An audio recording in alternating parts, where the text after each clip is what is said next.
Hello and welcome to our live stream event today. My name is Michelle Payne. I am the Vice President of Finance here at the Quad Cities Community Foundation. I had the pleasure of joining the foundation in July of 2020, which, as we all know, that was an interesting year. Interesting for individuals, for businesses, for nonprofits.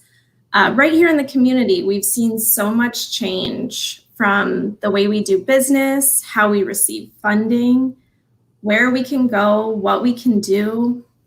And in many ways, we found ourselves looking for hope, desiring some positive news, wondering how we can contribute to the overall benefit of our community, and all of this during a pandemic. We're very proud to share today that our fund holders did receive some great news for their funds during this truly unique year. More specifically, the investment returns we have seen on our funds over the last year have been truly excellent.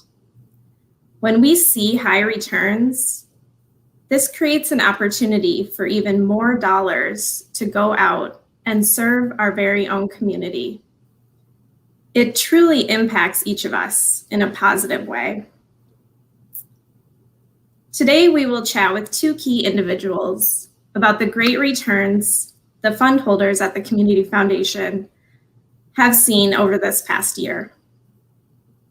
Many of our pools saw returns approaching 10% or more as of December 31st of 2020.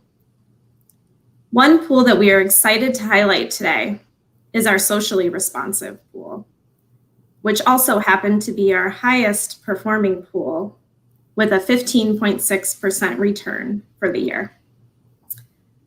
Before we dive a bit deeper into the discussion around our socially responsive pool, I would like to give the individuals joining me today a chance to introduce themselves. Go ahead, Anne. Hello, I'm Anne Calder. I'm the Vice President of Development here at the Foundation, where I serve to help people, companies, nonprofits, all share their generosity with their community and the causes they care about. Thank you, Anne. And Tim? Hi, I'm Tim O'Donnell. I'm Senior Vice President with a firm called FEG Investment Advisors. We act as the investment consultant and an advisor for the Community Foundation, both on the general pool, as well as what we're going to be talking about today, the socially responsive pool. Wonderful. Tim, and I know you touched a little bit on the relationship that the Quad Cities Community Foundation has with you and FEG. You've been working alongside our local investment committee for a few years now. Can you tell the viewers a little bit about how you're supporting our work? Sure. So, our job ultimately is to provide guidance to a fairly astute group of committee members already. And so our role is to provide investment advice from an asset allocation perspective, from a manager selection perspective, provide guidance in terms of what your peer institutions, community foundations are doing in terms of spending policy, committee construction, kind of hot button items. And so we really work in a collaborative effort. So the final decision in terms of anything that happens at the portfolio, whether it's a new manager, whether it's a new asset allocation, we provide the recommendation and the rationale for it. And then the committee ultimately decides to accept or decline those recommendations. Wonderful.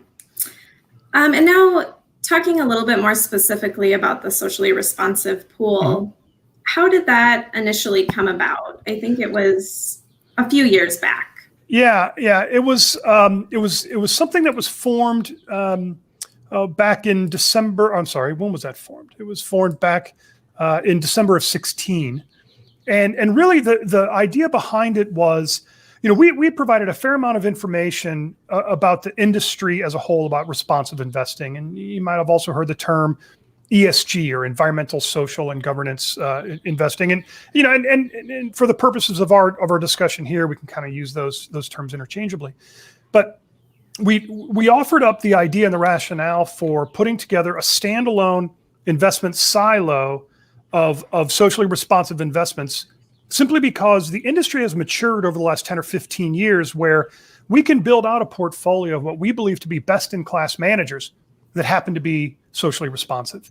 And so we can have an asset allocation that we think is prudent for the long term to generate return, and have the values of the potential donors reflected in the portfolio, be they social concerns, environmental concerns, whether it's climate change, whether it is gender-related issues, whether it is diversity at the board level. There's a whole host of factors that get placed in. And many of your peer institutions, community foundations, have been putting together these investment options so that donors have something that they can invest in that they may very well find attractive. Yeah, I love that. And you mentioned the term ESG, so that's the environmental, the social, the governance components, which maybe people have heard that terminology either as those words or the ESG. What does the pool say it values, and how would you say those values connect the work of the community foundation to the entire community? Sure. Well, and again, what it says is really depends upon what the donor is listening for. And by that, I mean, it's designed to offer solutions to a whole disparate group of investors, all of whom may very well want to have their portfolio positioned in a way where, to use the cliche of doing well and doing good, but there'll be different interpretations of that. So really, I mean, ultimately, when you think about the fundamental core of the community foundation and the mission of the community foundation, and any charitable organization for that matter, is to simply improve and maximize the positive impact on society. And how you do that is entirely up to you. It could be the arts, it could be education, it could be affordable housing, it could be climate-related concerns. But all of these are important to a group of investors. What we've tried to do with this pool is offer something for a whole group of individuals that may very well want to find something in their investments that is in alignment with what they think is sort of the right way to do it. There's an additional layer here, though, that really goes beyond kind of values or mission or doing the right thing, but rather there's a significant amount of growing evidence that shows that companies that do well and score well from an environmental or social and or governance perspective actually do better from a stock performance perspective. So it helps identify additional risks that maybe traditional financial analysis doesn't take into account. It takes into account the fact that, take, for example, how you treat your employees. It is far more expensive to hire and train a new employee than it is to keep your current employees. And how do you keep your current employees? Well, you keep them by treating them well, right? You pay them a fair wage. You give them a reason to come into work. Productivity goes up. People stick around, tenure lasts. You see people sort of advance through the ranks simply by staying with the same company. All of this leads to better return on investment and lower cost.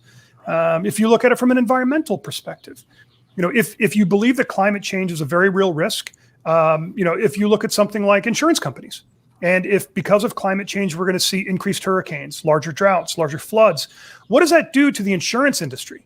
Right. And so taking that into account can help derive a more accurate value for companies. And so, there are those that do it purely for values-driven reasons because it is in alignment with the things that they believe to be right and the correct way to invest, and is in alignment with the things that they believe to be important just as citizens of the globe. There are others out there that see this is a way for us to have an informational advantage over the overall market. Thankfully, what we have here in the portfolio is a combination of both. Really neat. And Tim, you kind of touched on this a little bit, but can you talk about how the socially responsive pool is different from maybe the more traditional long-term pool, which continues to be a popular option with our fund holders? Sure. And at the end of the day, really, it's not, while it's important to talk about what socially responsive investing is, I think it's also important to talk about what it is not. And what it is not is something completely and wildly different than what you currently have. It is just simply, if you sort of envision, you have 100% of the data available for you to draw a decision. Do I want to own a company? Yes or no. would you actively only look at 85% of the data? Because that other 15% of the data is really more kind of what falls into that socially responsive or ESG landscape. But there's a lot of value there. There's material information there that can help derive a decision. So really what we're looking at, the fundamental difference between, say, a traditional portfolio and an ESG portfolio is the ESG portfolio is looking at perhaps a greater amount of data in terms of making a decision. It's not saying, well, we're going to ignore that 85% of the data that traditional financial analysis does, and we're only going to look at the 15. It's not that. It's looking at the entire picture. So the decision to own a company or not own a company, while the ESG portfolio and the non-ESG or kind of the traditional portfolio may very well own the same companies, they're going to own them for different reasons, which means that they may very well buy them at different times and they may very well sell them at different times based upon those factors. So really the ESG portfolio is, in our opinion, just an evolution of the traditional financial analysis. Sure. That makes a lot of sense. And kind of a unique thing with an ESG or socially responsive pool is that there's the potential for a local benefit with this pool. Can you talk just a little bit about how that might work in this type of pool? Sure. So there are a handful of ways where you can have local impact, right? And as the portfolio grows, our opportunity set opens up even more. But what we have now is the opportunity for us to have local impact, particularly in the context of affordable housing. And we have some investment strategies that we can apply into the portfolio where you get broad diversification, but then you also have a portion of the portfolio that is directed toward the Quad Cities specifically, and perhaps a little bit of a larger halo beyond that, to address the concept of affordable housing and making sure that loans are available across the board to oftentimes segments of the population where traditional financing wasn't available, or it wasn't available at a competitive rate. So the idea of being able to offer solutions increases home ownership. It's not necessarily designed to address homelessness. It's designed to get more people in homes as home owners. That's really a neat component and something that I think a lot of community members can get behind and resonate with. So at the top of this, we kind of talked about the return, this being our highest performing pool of 2020, with seeing a return of 15.6%. The great returns mean donors can grant more out into our community, which is always the goal. What might you attribute to such a great return last year? Well, and it's a handful of items, right? I mean, first and foremost, we say, as I said, it's sort of at the top of the discussion, is that companies being run in an above board manner, in an ethical manner, treating your employees well, treating your customers well, emphasizing the element that there is value add in diversification at the board level in terms of treating inputs thoughtfully. All of these add up to competitive advantages to your peers. So, a lot of it is just simply the premium assigned to well-run companies, as common sense as that sounds. Attributing a premium to companies that are doing things better than their peers, very common sense, but really it's emphasized in the ESG portfolio. There are also a couple of things where, say for example, the ESG portfolio has a significantly reduced exposure to fossil fuels. And the energy segment, particularly the non-renewable energy sector, coal, oil, natural gas, to a lesser extent nuclear, have had a very difficult time making money over the last couple of years. By simple virtue of not owning them, that was certainly a competitive advantage. And you're seeing the traditional industry kind of follow suit. So, the coal industry is a very difficult industry to make money. It's very difficult to find financing if you're a coal company. And so the cost of capital goes up, which means your return comes down. The ESG portfolio, or the socially responsive portfolio, takes these into account. There are studies that show that board diversity, right? So the introduction of women or persons of color at the board level actually give you a better return on investment because it reduces what's known as confirmation bias. If everyone looks the same, thinks the same, acts the same, you would naturally draw the conclusion that you're making the right decision, right? And that is a truism across the entire industry. Well, that may not necessarily be the case. So, we're leaning into these things that we think are real true drivers of long-term return. It just so happens that it's also from a mission perspective in direct alignment with the foundation. Awesome. Thank you, Tim. And Anne, you have the pleasure of working with donors every single day. Why do you think donors have been attracted to this pool beyond just the return rate? Sure. Well, for donors, aligning the investment of their charitable gifts with their impact of their giving is, in a sense, like giving twice, because not only are they able to share their generosity with their community and with those causes that are closest to their hearts, but they also have the impact of the investment of those charitable gifts. So when I talk with people about how they can make a difference, I ask them a series of questions like, what are the things that you want to change or preserve in the world?